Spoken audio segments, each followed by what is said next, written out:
Olá, seja muito bem-vindo, seja muito bem-vinda ao nosso encontro de todas as terças-feiras. O Entrevistas, como você sabe, é um bate-papo leve, mas sempre com informação. Eu já te convido a curtir, compartilhar e se inscrever no canal de ES Hoje. Como eu falei na chamada, nós vamos falar sobre o Julho Verde. Você sabe por que o mês de julho foi pintado de verde? Foi para conscientizar as pessoas sobre o câncer de cabeça e pescoço. Por isso eu convidei uma pessoa que vai falar muito melhor sobre isso do que eu. Seja muito bem-vindo, Dr. Marco Homero de Sá. Olá, tudo bom?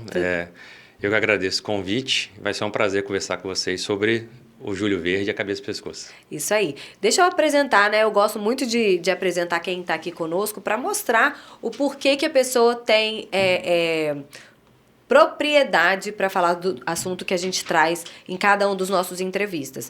O Dr. Marco é cirurgião de cabeça e pescoço, diretor do Instituto Tireoide. É formado pela UFES e concluiu residência de cirurgia de cabeça e pescoço pela Federal de Minas Gerais. Possui título de especialista da Sociedade Brasileira de Cirurgia de Cabeça e Pescoço, é membro do grupo de cirurgia dos hospitais das clínicas e o Santa Rita e tem habilitação para realizar a ablação de tireoide, que é uma forma minimamente invasiva de tratar tumores benignos na tireoide. Pronto, devidamente apresentado o nosso convidado. Doutor, eu quero saber o seguinte, quais são os sintomas de câncer de cabeça e pescoço? Então, para a gente poder falar dos sintomas, vai depender de qual local que a pessoa apresenta esse tumor. Né? Porque o Julho Verde ele é um mês de conscientização dos tumores da região de cabeça e pescoço. Ah, não é um tumor? Não, são vários tumores. Vai compreender pele, boca, laringe onde ficam as cordas vocais, faringe, seios da face, os linfonodos do pescoço, que é aquela famosa íngua, tireoide. Então, toda essa região da cabeça e do pescoço. O que o cirurgião de cabeça e pescoço não trata é a parte neuro. Então, o cérebro, coluna, não é o cabeça e pescoço. O restante seria com a gente. E aí, cada local desse vai ter um sinal, um sintoma diferente. Então, são vários cânceres na região da cabeça e pescoço. Justamente. Eu acho que, assim, pode ter sido uma ignorância da minha parte, mas eu acho que todo mundo pode fazer essa confusão como se fosse um câncer, um tipo de câncer, Sim, né? Como o sim. câncer de mama, que em toda essa região, enfim. Mas se são vários, nós temos vários órgãos, a gente pode falar assim, daqui para cima? Ou é a região, como é que eu falo aqui? Então, a gente tem vários órgãos. Ali vai incluir todos esses setores que eu falei, né? Então, você tem laringe, faringe, cavidade oral. Então, cada um desses órgãos, ela se manifesta, os sintomas se manifestam de maneira diferente. Correto. E como é que são os mais comuns? E o que pode chamar a atenção de quem tiver com... Que tipo de sinal nessa região pode significar um câncer? Então, os sinais principais, vamos botar assim, mais genéricos, seria um machucado na boca, uma ferida, uma dor de garganta, alteração da voz e nódulos no pescoço. Então, por exemplo, se você tem um tumor na laringe, nas cordas vocais, primeiro sinal vai ser rouquidão. Então, a primeira coisa que o paciente vai apresentar é que a voz dele mudou, que ele ficou rouco. E é uma rouquidão diferente, né? Não é uma rouquidão de quem grita, de quem passa a noite no sereno, Justamente. uma rouquidão de quem torceu muito pelo time. Não é essa a rouquidão. É uma aí. rouquidão prolongada. Ela tem quais outros sinais? Então, a gente usa um tempo que é de 14 dias. Uhum. Então, a gente dá 14 dias para qualquer desses sintomas melhorar. Então, se você está com uma afta na boca, 14 dias e ela não melhorou, ou ela houve uma piora, você tem que procurar um especialista para dar uma olhada. Uma rouquidão, se você foi numa festa, gritou muito, torceu para o time, como você deu de exemplo, você não vai estar rouco 4, 5 dias depois. 14 dias, então, muito menos. Então, você tem que ir no médico para poder avaliar as suas cordas vocais. O senhor deu 2 exemplos, né? Que afta a gente pode ter sempre, deu uma mordidinha da uma afta, a rouquidão pode acontecer dessas situações que eu exemplifiquei, mas alguns outros sintomas, por exemplo, nódulos, eles devem chamar atenção, não precisa esperar tanto tempo. Não, então, como eu disse, 14 dias seria o limite para qualquer um. Então, se você tem uma íngua, Ah, tive uma amidalite, né, uma faringite, deu aquela íngua no pescoço, só que passou 14 dias, eu já melhorei da faringite, já melhorei da amidalite, tomei meu antibiótico e aquela íngua continua ali. Opa, sinal de alerta, tem algo errado aí. Então, essa que é a questão. Se você teve qualquer infecção, um trauma, qualquer problema que te gerou algum machucado, alguma ferida, algum nódulo, 14 dias, 2 semanas, é suficiente Ter para melhorar, melhorado. justamente. Olha, a campanha ela é encabeçada pela Sociedade Brasileira de Cirurgia de Cabeça e Pescoço e as ações do Júlio Verde têm como meta conscientizar a população sobre os cânceres, né? E eu vi que 90% desses tumores nessas regiões, se identificados logo, a possibilidade de cura é muito grande. É isso mesmo? Isso, os tumores considerados iniciais, mais de 90% de chance de cura. Ah, sim, 90% de chance de cura. Isso, quando diagnosticado no início.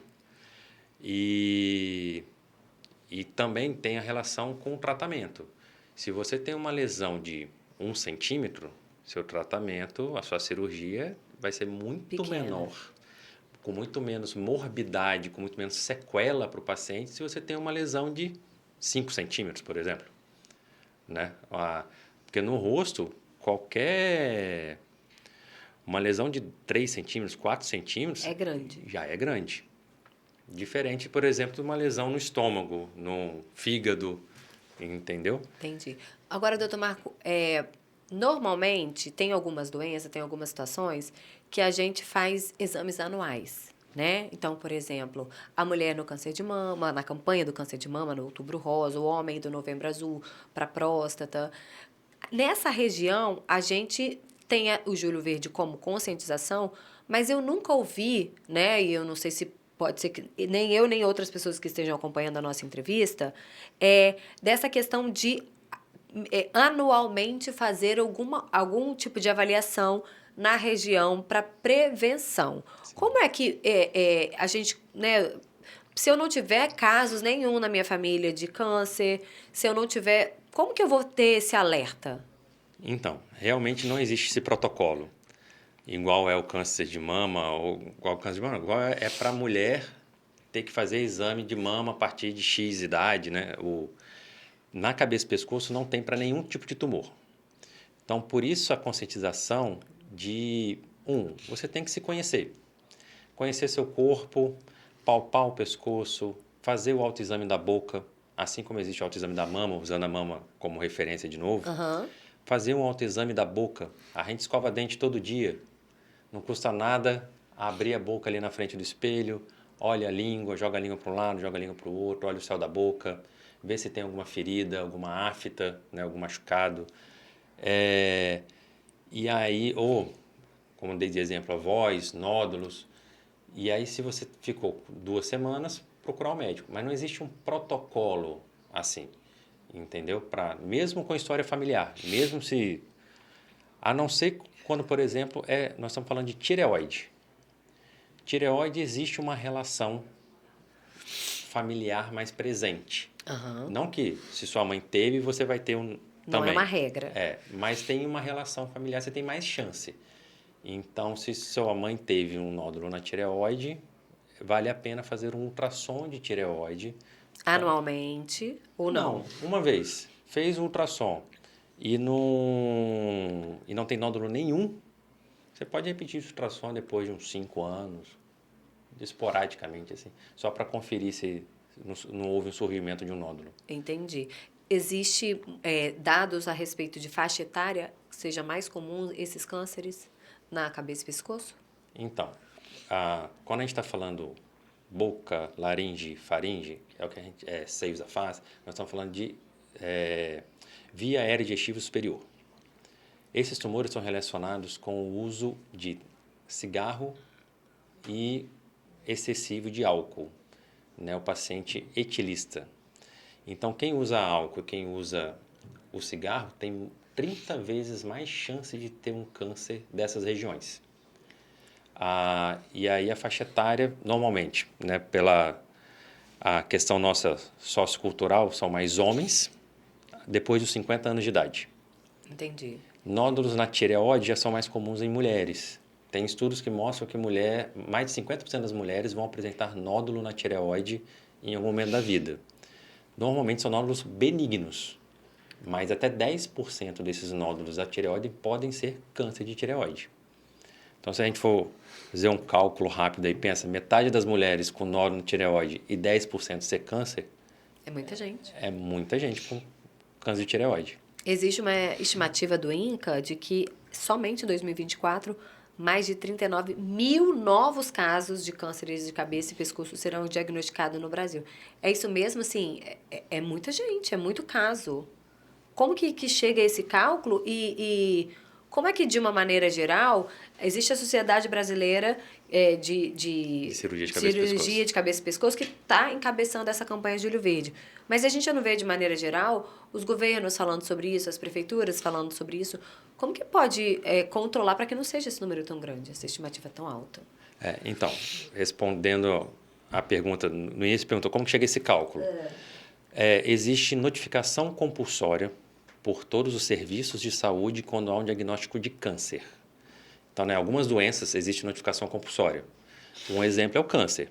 Então, em qualquer local, se diagnosticou câncer, ele tem que mandar esse dado para o governo. E o INCA é a nossa central. Certo. Então, por isso que o INCA que sempre libera esses números. Isso. Uhum. Em relação ao governo, aí há uma falha, né, de divulgação, de explicar para as pessoas, para a população do que é, como que trata, como que você chega no médico de forma precoce, porque o cabeça e pescoço não é eu costumo dizer que a gente não é um médico de linha de frente. Uhum. As pessoas nem sabem que cabeça e pescoço existe. É verdade. Então... Infelizmente é verdade. O meu pai só me chamava de médico de pescoço-cabeça. O meu filho é médico de pescoço-cabeça. Então, nem meu pai conseguia falar que eu era cirurgião de cabeça e pescoço. Então, as pessoas não conhecem. Então, primeiro ele vai passar num clínico geral, num otorrino, num dentista. Dentista é uma peça muito importante para diagnóstico de câncer de boca. Num dermatologista. Então, ele vai passar em outras especialidades antes de chegar no cirurgião de cabeça e pescoço. Então, falta informação para a população. E eu vou te dar um exemplo aqui de como que falta informação. O nosso atual presidente, o Lula... Com certeza aquela voz não está normal, né? Não, ele teve um câncer de laringe. Sim. Ele teve um câncer... Esses dias eu estava ouvindo a reportagem dele e falei, gente, a voz dele está ficando cada vez mais... Além de ter mudado muito, e a gente sabe que ele passou por esse problema, a maioria das pessoas sabe, né, pelo menos, depois do que teoricamente estar curado... a voz dele está cada vez mais falha e cada vez mais rouca, né? Isso faz parte do tratamento que ele fez, que no caso ele não operou, ele fez radioterapia com quimioterapia.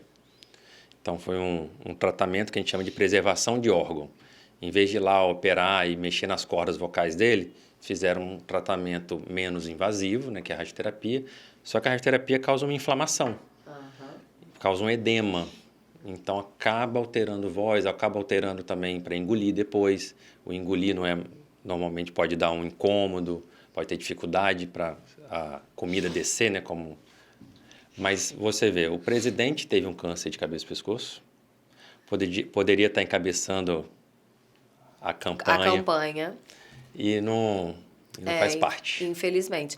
Mas já que a gente falou do tratamento do presidente Lula, vamos falar de quais são os possíveis tratamentos, né? Você falou da radioterapia que ele fez e a... Quimioterapia. E a químio, rádio e a químio. Que outros tratamentos, além da cirurgia também já pontuada? Sim. Quando você tem um tumor inicial, um tumor pequeno, normalmente o tratamento é cirúrgico. Como eu disse, se você tem uma lesão pequena, é mais fácil você ali tirar ela e resolver. Porém, lesões mais avançadas, a gente pode optar por fazer um tratamento utilizando todas as opções. Pode ser que o paciente precise operar e depois da cirurgia ainda complementar com radioterapia e quimioterapia. E em alguns casos, como citado, é feito um tratamento de preservação de órgão. Uma lesão, por exemplo, que fica na base da língua, lá atrás da língua, lá na raiz, se você for operar, o paciente corre o risco de perder a língua por inteira. Então, você faz um tratamento de preservação. Você faz radioterapia com quimioterapia, as dois juntos ao mesmo tempo, para matar esse tumor e o paciente manter o órgão dele. Porque seria muita morbidade, muita sequela, né? Você tirar a língua de alguém. Tirar a língua. Pois é, então esse tratamento depende do local, do tamanho e do tipo de tumor. Porque também não existe só um tipo de câncer. Assim como não existe só um local, naquele local você tem mais de um tipo. Então, por isso a biópsia. Então, já me adiantando aqui um pouquinho. O paciente apresentou um machucado na língua. Ele vai procurar o especialista. Se a gente identificar que é uma lesão suspeita, nós vamos fazer uma biópsia. Que seria tirar um pedacinho? E tirar só um fragmento. Uhum. Fez a biópsia, a gente vai saber qual é o tipo de tumor que o paciente tem. E aí, baseado nisso, né? Tamanho, localização, se o tumor está restrito só naquele local, se ele já pode ter espalhado, que é a chamada... Isso. Como é que é o nome técnico? Eu falei metástase. Metástase. Isso. Metástase é quando ele está em mais de um órgão, é isso? Ou ou ele não está localizado no mesmo ponto? É quando ele saiu do local onde ele começou. Da origem, ok. Isso. Ele pode ter uma metástase linfonodal, que é quando ele espalha para a íngua, né, para o linfonodo, mas ele pode ter uma metástase via corrente sanguínea. E aí ele pode pulmão, fígado, ossos, cérebro. E aí cérebro. fica mais difícil ainda de controlar. Justamente. Que é o estágio já avançado que a gente fala. Porque se o tumor está restrito no local, não tem nenhum sinal que ele espalhou, a gente consegue fazer um tratamento mais localizado, com menos sequela, com menos morbidade. Eu ia perguntar sobre a morbidade, era meu próximo ponto. A gente falou da língua, né? Nossa, como vai ser difícil tirar a língua do paciente, mas existe essa possibilidade. E no caso do presidente, são as cordas vocais. Foi nas cordas vocais. Ele poderia não poder falar mais se fosse outro tipo de tratamento? Sim. Ou seja, manter vivo, mas não poder falar. Então, foi escolhido... Isso, foi optado por um tratamento... Por esse caminho. Isso aí. Entendi. Porque no laringe e faringe é onde está passando o ar para você respirar, é onde está a sua fala e é onde está passando a alimentação. Então, um tratamento nesse local, você pode afetar qualquer um desses três. Pode ser que o paciente fique com uma alteração da voz ou até que a gente precise retirar totalmente as cordas vocais dele, que é o que a gente chama de laringectomia total. Nossa. Se for uma obstrução na via aérea, na parte da respiração, às vezes a gente precisa fazer uma traqueostomia, que é um corte mais baixo aqui no pescoço para a pessoa respirar. E tem a questão da alimentação, que se tiver obstruído o canal da passagem do alimento, ele vai precisar por sonda para se alimentar. Entendi. É muita coisa. Então, assim, a gente vai insistir no ponto, vamos caminhando para o final da nossa entrevista, mas a gente vai insistir no ponto de que todo cuidado com o seu próprio corpo, viu alguma coisa diferente, até vou pontuar alguns tipos de sintomas que vale a gente ficar de olho, mas observar o seu próprio corpo, qualquer coisa, qualquer surgimento de qualquer coisa diferente, já avaliar quanto tempo eu tô com isso, né? Passou 14 dias, já tem que estar procurando o médico. A gente sabe também que o serviço público de saúde faz com que a pessoa espere muito mais tempo por atendimento especializado. Então, essas pessoas ainda precisam ficar mais atentas a isso, né? Porque passou 14 dias no serviço público, você vai procurar um médico, eles vão te colocar no clínico geral, para só depois colocar na vaga. Então, quer dizer, pode demorar muito mais. Ainda assim, é cedo, digamos assim, para quem depende do serviço público e não tem outro caminho, identificou rapidamente, foi lá, marcou o clínico geral, atendeu, vamos para a especialidade. A especialidade pode demorar, vamos supor, 1 mês, 2 meses, eu estou sendo otimista. Ainda assim, a gente pode dizer que está dentro de um prazo seguro? 2 meses, se ele esperou desde o início do sintoma até chegar no especialista, sim, é um prazo razoável. Que a gente consegue ainda agir com segurança. Então, buscando essa segurança, novamente eu digo, eu sei que eu estou sendo otimista, porque às vezes é muito mais que 2 meses, infelizmente, viu qualquer tipo de sinais desses, que eu vou pontuar alguns, e o doutor quiser complementar, corre atrás do médico para olhar. Quem tem ainda plano de saúde ou condições de particular, Não pode, nem tem desculpa para isso, né? Vamos lá. No plano de saúde, ele consegue marcar consulta direto com cabeça e pescoço. Aí, tá vendo? Não precisa nem passar pelo especialista. É. Pelo Pois clínico então geral, não tem, vamos botar assim. então não tem desculpa. Então, alguns dos sintomas: aparecimento de nódulo no pescoço, manchas brancas ou avermelhadas na boca, e quando a gente fala boca é externo e interno, Isso. tá? Ferida que não cicatriza mais de 2 semanas, dor na garganta que não melhora mais de 15 dias, dificuldade ou dor para engolir, alteração na voz ou uma rouquidão prolongada. Tem mais? Não, você já... só lembrando também lesões de pele, né? Que aí já, indo meio para a área dos dermatologistas, você tem aquela pinta, aquela mancha que mudou de cor, que mudou de forma. Por isso que eu acho que tem que bater na tecla do autoconhecimento do nosso corpo, né? A gente tem que, sabe, se conhecer. Porque se surgiu um nódulo no pescoço, ou uma mancha diferente, você vai passar no clínico geral, no posto de saúde. Você tem como virar para ele e falar assim, não, mas eu não tinha isso aqui. Isso aqui é novo. Eu tenho certeza que isso é novo. Justamente. Então, porque você precisa passar por ele para ele te encaminhar. Se você não se conhece, aí pode ser que você já esteja com aquilo há 30 dias, 2 meses você só notou agora, e o médico ainda vai esperar 14 dias para ele ver se realmente tem 14 dias. Exatamente, para depois tentar aí você já encaixar num especialista, enfim. Isso demora. Então, a campanha Julho Verde é para todo mundo, mas para quem depende do serviço público de saúde, mais atenção ainda. Infelizmente, né, doutor? A gente vê, o ano inteiro nós temos, eu costumo dizer que o nosso calendário é pintado. Cada mês a gente tem 1 ou 2 campanhas de prevenção a alguma doença ou algum mal, algum cuidado que a gente precisa ter. Mas às vezes as pessoas passam despercebidas e eu gosto sempre aqui no hoje da gente bater nas teclas de todos. Alguma coisa a gente precisa, o alerta tem que estar aceso, né? Sim. E nesse Julho Verde é isso. Garganta, pescoço, região aqui da cabeça, daqui para cima, tem que ficar de olho muito atentamente, porque às vezes passa e o resultado lá na frente é muito triste. Não é isso? Isso aí. Obrigada, doutor Marco Homero de Sá.